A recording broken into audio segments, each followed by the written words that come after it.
Hey guys, so this is how this video is going to go, pretty much since I put, like, pretty much every last drop of energy I have into my Bjork Best to Worst. We're gonna do a very casual, just like laid back video for the singles update, like more than they usually are even, because for each of these singles I've given like an average of like 2 or 3 pretty attentive listens.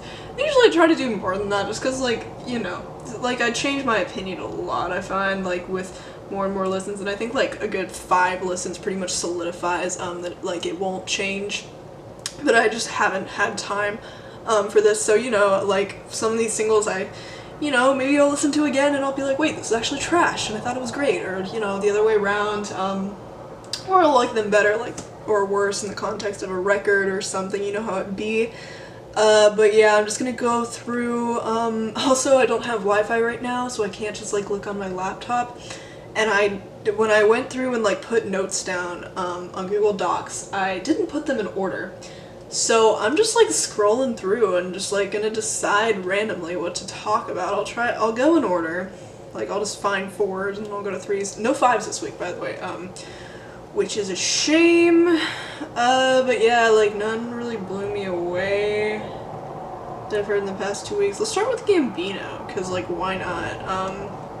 It was pretty like weird at first to like hear Gambino go in a trap direction, because, you know, that's something that I never thought I would hear from him, but he totally like mixes this with like almost a soul style that he like worked with like Awaken My Love perhaps into this song. Like I don't know how these sounds mesh together so well, but he made it work somehow, and really liking the visuals, as most people are.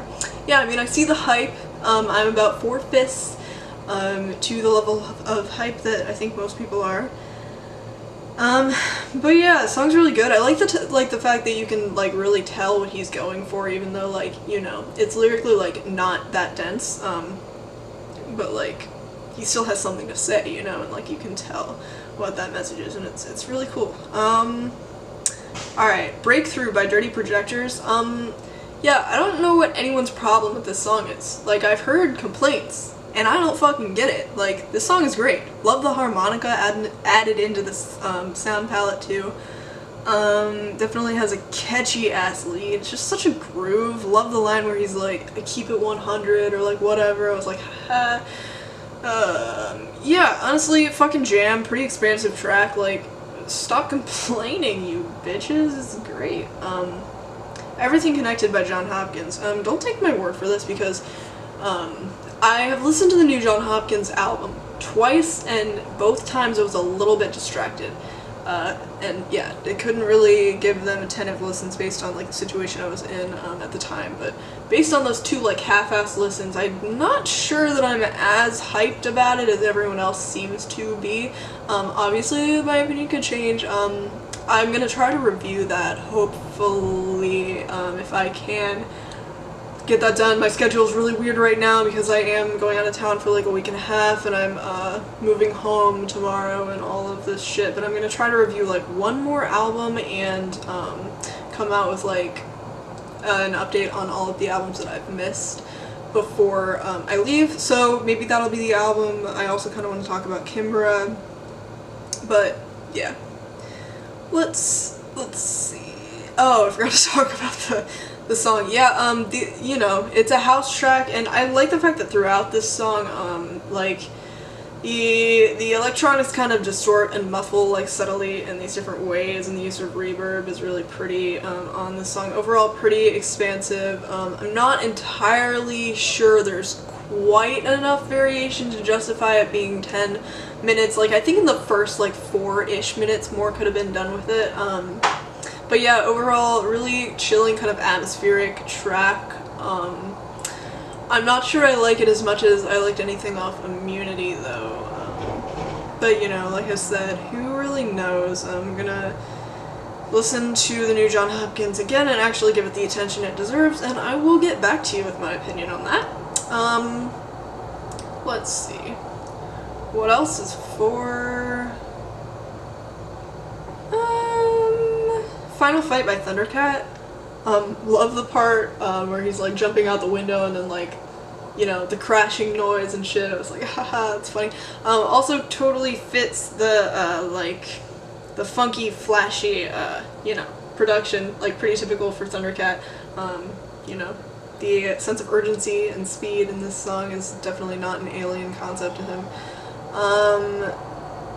Still though, I, for some reason, like, usually never find, a Thundercat song, like, so, great that, like, I want to come back to it. Like, I haven't listened to Drunk pretty much since I first listened to Drunk. He strikes me as, like, a pretty good producer, you know, but, like, not an amazing producer. And not an artist that I've cared much about personally. Like, he doesn't really have any, like, place in my heart or anything. So I, like, kind of keep up with this material, but not like that closely. I kind of just, like, found this single. But yeah, like, for Thundercat, I think this is probably one of his better moments. Moving on. Is that it for fours? Let's talk about the new Beach House single, because, like, I don't know if this is a 3 or 4. So many of these new Beach House singles have been, like, in that little in-between area between a 3 and a 4. Like, I've pretty much liked them, but not been in love with them. Also, no fucking idea where they're headed with this new album, because all of the singles have been so different. Like, it would be really weird if we got, like, a mixed bag from Beach House, because I feel like all their releases are so cohesive. Like, the polished kind of, like, bouncy synth lead is, like, not something that I'm used to hearing from them.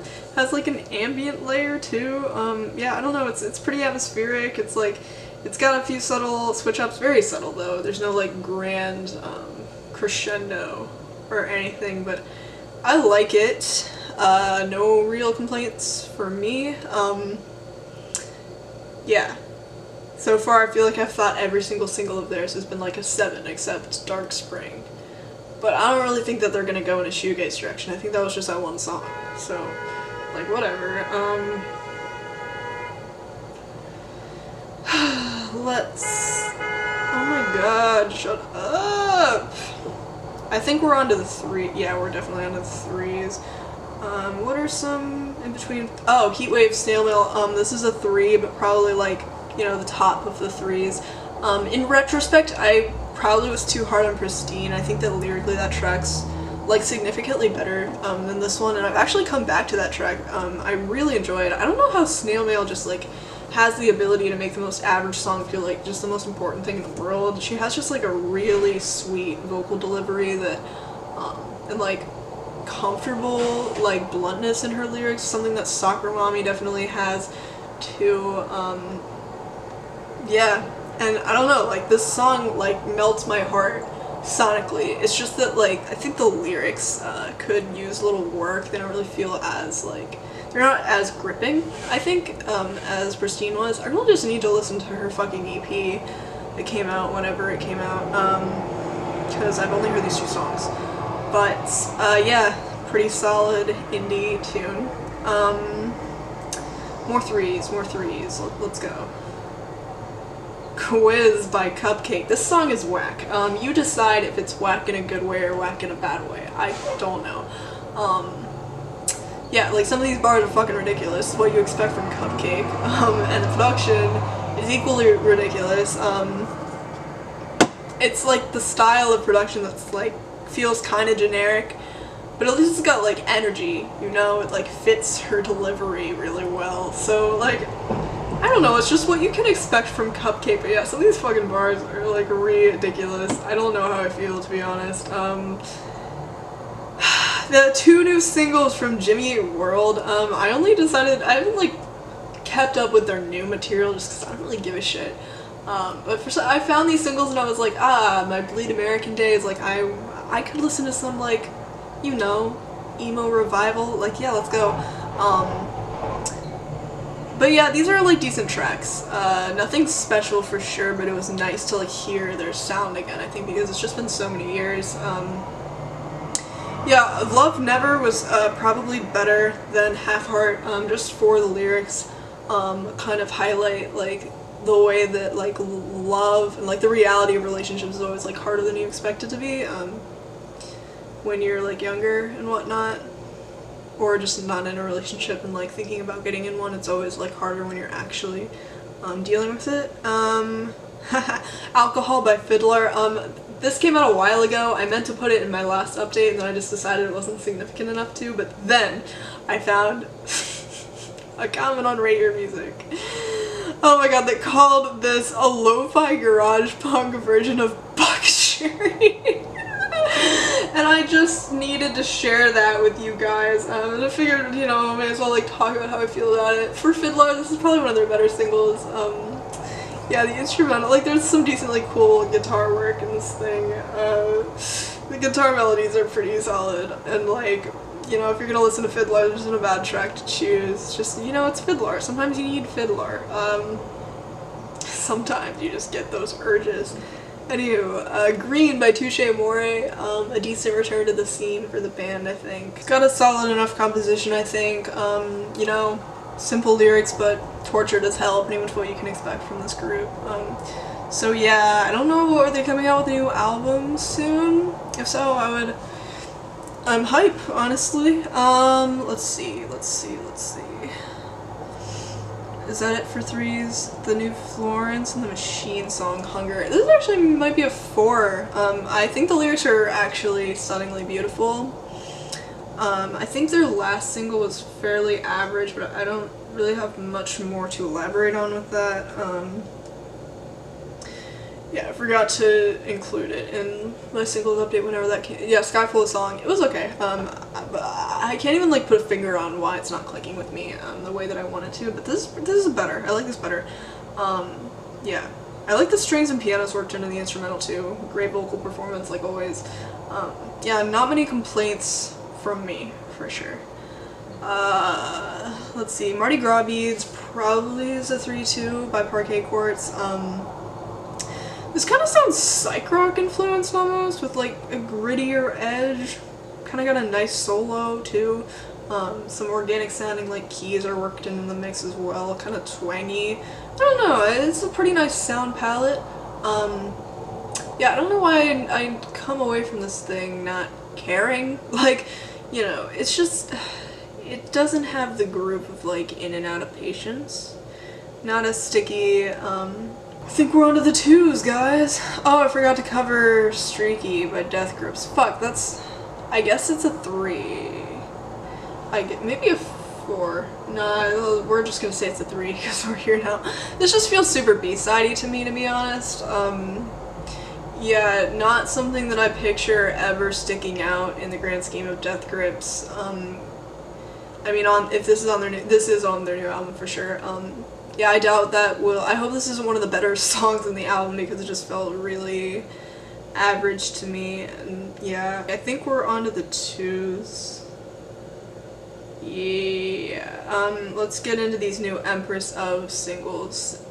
Something about these pissed me off, and I think it might be because on the cover, like, why is she trying to eat her hand? Like, why? I don't understand. Anywho, yeah, this just strikes me as really average, like, especially, like, the vocal performance of Trust Me Baby. It just feels, like, really flat. The production is just, like, so fucking forgettable.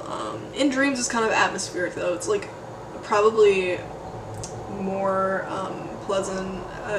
Yeah. And the hook's a little bit better on this song, too. But overall, yeah, I can't really say it left much of an impression on me. Black Snow by Point Never. Yeah, I guess this is a 2.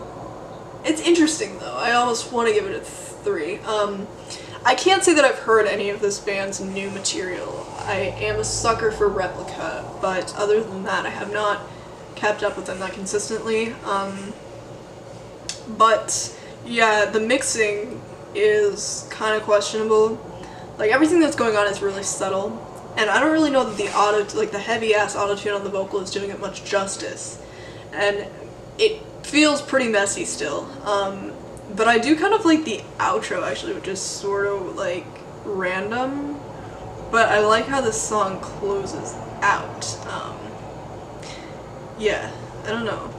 It's just, like, trying to do a lot at once, I think. Even though it is sort of an interesting song, that I just like couldn't decide how I felt about for the life of me. These new DJ Co's songs were so disappointing. I almost want to give them ones just because I'm so mad about it. Yeah. I'm glad that there was a sample, like a vocal sample in Pickup, because it adds like a tiny amount of meat, you know, to the song. It like beefs it up ever so slightly, and definitely needed it. Yeah, but it's still so fucking underwhelming. Not very dimensional at all. Very lazily thrown together, and yeah, I haven't listened to DJ Co's new album yet, but I'm not too excited to now, because I haven't heard good things. The Love Truck, why is this song 10 minutes? Like, it's more interesting probably than Pickup, but I think that's because it's 10 minutes, you know, they couldn't just do the same thing for the entire 10 minutes, like they're, you know, or like almost the same thing, but there are just definitely not enough added elements to this thing to like make me care. Yeah, there's no reason to listen to this, and there's such better house music out right now. John Hopkins, Against All Logic, like there's, you know, why give a shit? But this was still like disappointing for me because don't tell anyone I told you this, because, you know, I'm a music reviewer, I'm supposed to be objective and shit and not have biases. But I'm sort of biased towards subgenres of electronic music, just naturally, which, you know, I do everything in my power to fight, but I find that I am drawn more towards, like, you know, IDM and, like, house and shit, than, like, subgenres of, like, say, rock music, which is super broad, but, like, you know what I'm saying, I'm into all that synth shit, but seriously, like, yeah. This was highly annoying. I don't know how he's trying to make this fly, because these are not good. I mean, they're not like offensively bad, but they're just really boring. Moving on, Donuts by Mogwai. This is on some soundtrack. You could get this anywhere else, like, and I just don't care. Yeah, that's really all I have to say. Why has all their new material been so boring? It's a real shame, in my opinion. Okay, Gucci Flip Flops, Bad Baby, and Lil Yachty. Why does Bad Baby sound better on this track than Lil Yachty does? It's kinda crazy. Yeah, I mean, you know, this could have more substance to it. It's just like, you know, there should have been more verses and better production. But the hook is kinda catchy, and yeah, it's not horrible. It's definitely not horrible. Oh my god, I forgot to talk about Wheel of Fortune by Protomartyr. Okay. Has a really ruthless, gripping vocal delivery and chaotic guitar melodies that, you know, it's pretty normal for Protomartyr. I don't think this is better than anything off, like, Relative to Descent per se, but it's, like, a pretty good track. It's probably a 3. God, this is not in order. Oh no! God damn.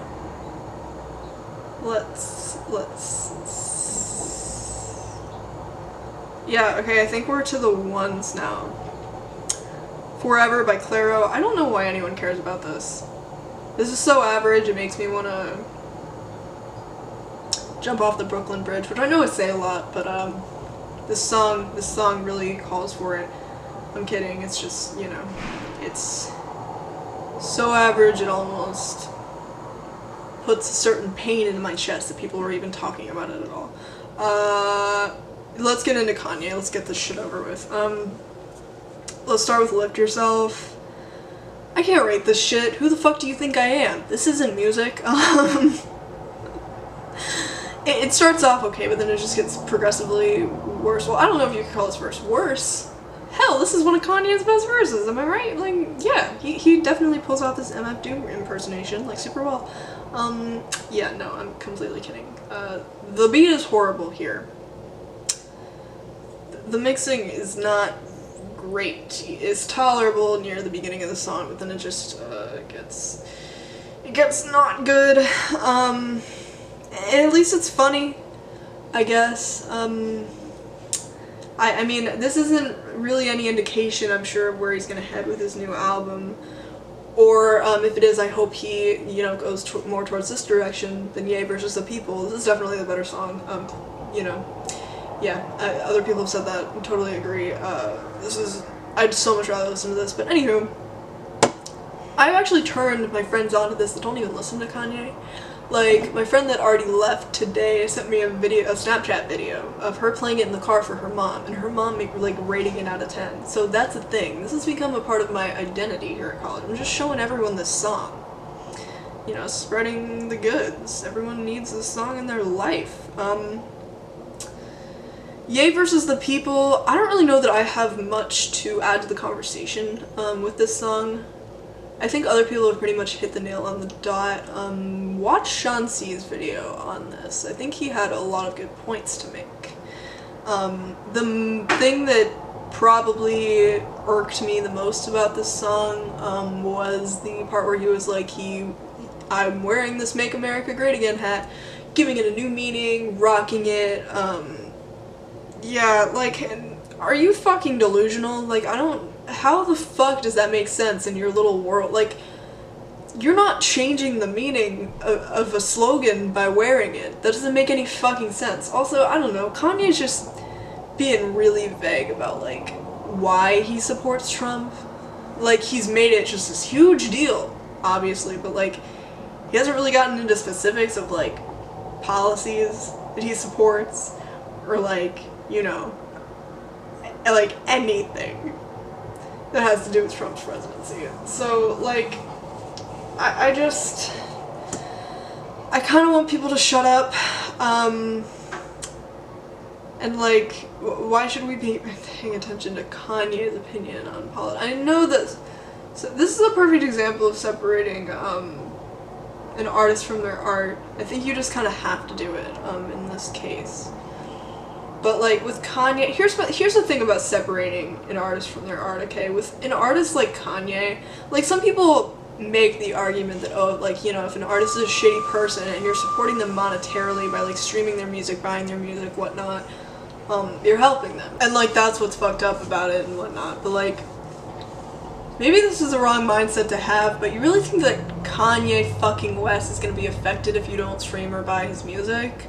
Like, and I think in general it is better to err on the side of just pirating a shitty artist's music, because, like, there's ways to get that shit for free and not be technically helping them. Like, I don't necessarily think that you should feel guilty for listening to certain music because the person who made it is, like, a shitty person, unless, you know, their shitty values are, you know, obviously put on display in the music. I feel like that's just kind of common sense, but yeah, like, just pirate the music. It's, like, the perfect solution to all of these problems. I can, like, show you how, dude. Like, oh boy, I don't know, it's an interesting debate, but I just, you know, I question, some people are quite annoying about that whole debate, because I feel like that's just such an easy solution. Yeah, I think that's it. Yeah, that's probably it.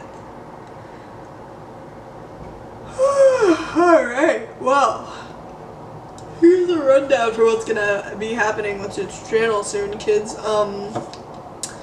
So I'm going to try to review one more album and do a catch-up of all the albums that I've missed, which will be perfect, because I am gonna do it after I get home, and I'll have that, like, 9 hours to just, like, listen to a bunch again, like, give things another listen, and, like, fully come to a conclusion about how I feel, which is good. I need that time.